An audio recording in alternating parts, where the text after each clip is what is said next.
স্কুলগুলোতে খেলা চালু করতে হবে। Inter school, inter college, inter class যেগুলো আমরা খেলি, যেগুলো খেলে আমি বড় হয়েছি, এটা কিন্তু চালু করতে হবে, বাধ্যতামূলক করতে হবে।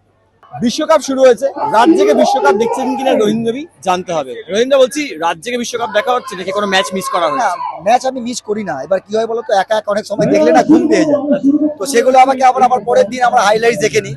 কিন্তু কিছু ম্যাচ আছে যেগুলোকে ছাড়া যায় না, আর্জেন্টিনা, ব্রাজিল, এদের ম্যাচ দেখতেই হবে। আজকের ম্যাচটা কেমন লাগলো? আজকের ম্যাচটা মেসি তো ভেবেছিলাম খেলবে না, একটা সময় দেখছি মেসি ওপরে বসে আছে, কিছুক্ষণ পরে দেখছি মেসি আবার ড্রেস করে নামলো, নেমে মেসি ছন্দে দেখালো। আমি গোলটা নিয়ে একটা কথা বলতে পারি, এখনকার প্রজন্মকে, যে সে কতটা স্মার্ট।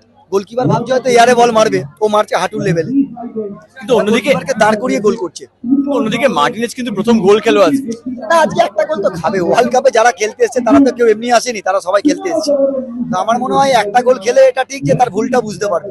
অন্যদিকে দাঁড়িয়ে যখন দ্বিতীয়ার্ধের পর একদম কার্যত ফ্রি কিক দিয়ে যখন গোল মারলো মেসি, মানে মেসি ভক্ত আমি জানি রহিমনবী, কিন্তু কোথাও গিয়ে কোথাও চেঞ্জ মনে হয়েছে না, মেসি না থাকাতে টিমটার মধ্যে বোঝা যাচ্ছিল যে এটা পুরোপুরি মেসি কেন্দ্রিক টিম। মেসি না থাকলে প্লেয়ারদের মধ্যে সেই এনার্জিটা থাকে না, সেটা কিন্তু আজকের ম্যাচটাতে বোঝা যাচ্ছিল। এবং তার আগের ম্যাচটাতে যখন মেসিকে বসিয়ে দিয়েছিল শেষের দিকে, তখনও বোঝা গেছিল মেসি থাকা মানে আর্জেন্টিনা যেন মনে হয় ছোটে। বলছি রহিমদা, বাংলায় তো পরিবর্তন এসেছে, স্পোর্টস এর ক্ষেত্রে এনার্জি আসবে যেটা এতদিন ছিল না, না। বাংলায় পরিবর্তন এসেছে, তাকে সব জায়গায় পরিবর্তন দরকার। কিন্তু আমি মনে করি এটা তো আমরা পরিবর্তন করি, এটা মানুষ মানে জনগণ পরিবর্তন করেছে। তো স্পোর্টস এমন একটা জিনিস, আমার মনে হয় ফুটবলে কেন্দ্র সরকারের আরো বেশি করে দায়িত্ব নেওয়া উচিত।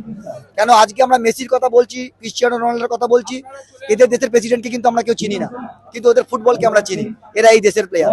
তাই আমার মনে হয় যদি ফুটবলটাকে বেশিভাবে প্রাধান্য দেওয়া হয় এবং গ্রাসরুট লেভেল থেকে, তৃণমূল স্তর থেকে যদি তোলা হয়, এবং সবার আগে কেন্দ্র সরকারকে ইন্টার স্কুল, ইন্টার ক্লাস খেলা চালু করতে হবে। স্কুল ফুটবল চালু না করলে আগামী দিনে ফুটবল শেষ। অন্যদিকে বিভিন্ন খেলার যে প্রকল্প খেলো ইন্ডিয়া, সেখান থেকে এতদিন ধরে বাংলার যারা খেলোয়াড় তারা বঞ্চিত হয়েছে, এবং বাংলার ছেলেমেয়েরা বাইরের টিমে গিয়ে খেলতো, মানে এইগুলো তাই হতো। তো। রাজ্যের ইন্দ্রনীল, রাজ্যের ক্রীড়ামন্ত্রী ইন্দ্রনীল খা বলছে যে এখন আর হবে না। তো কি মনে হচ্ছে? না, আমার মনে হয় এটা করতে হবে, আরো বেশি করে দায়িত্ব নিতে হবে। এবং যেটা প্রথমেই বললাম, স্কুলগুলোতে খেলা চালু করতে হবে। Inter school, inter college, inter class যেগুলো আমরা খেলি, যেগুলো খেলে আমি বড় হয়েছি, এটা কিন্তু চালু করতে হবে, বাধ্যতামূলক করতে হবে। অর্থাৎ স্বাভাবিকভাবেই আমরা কথা বলছিলাম ফুটবলার রহিম নবীর সঙ্গে। তিনি যে বিষয়টি বললেন যে কেন্দ্রকে এবং রাজ্যকে কিন্তু একসঙ্গে ফুটবলের উন্নতির জন্য কাজ করতে হবে। ক্যামেরা কিশোর মুখোপাধ্যায়ের সঙ্গে শুভ্রজিৎ চক্রবর্তী, এই সময় লাইভ, কলকাতা।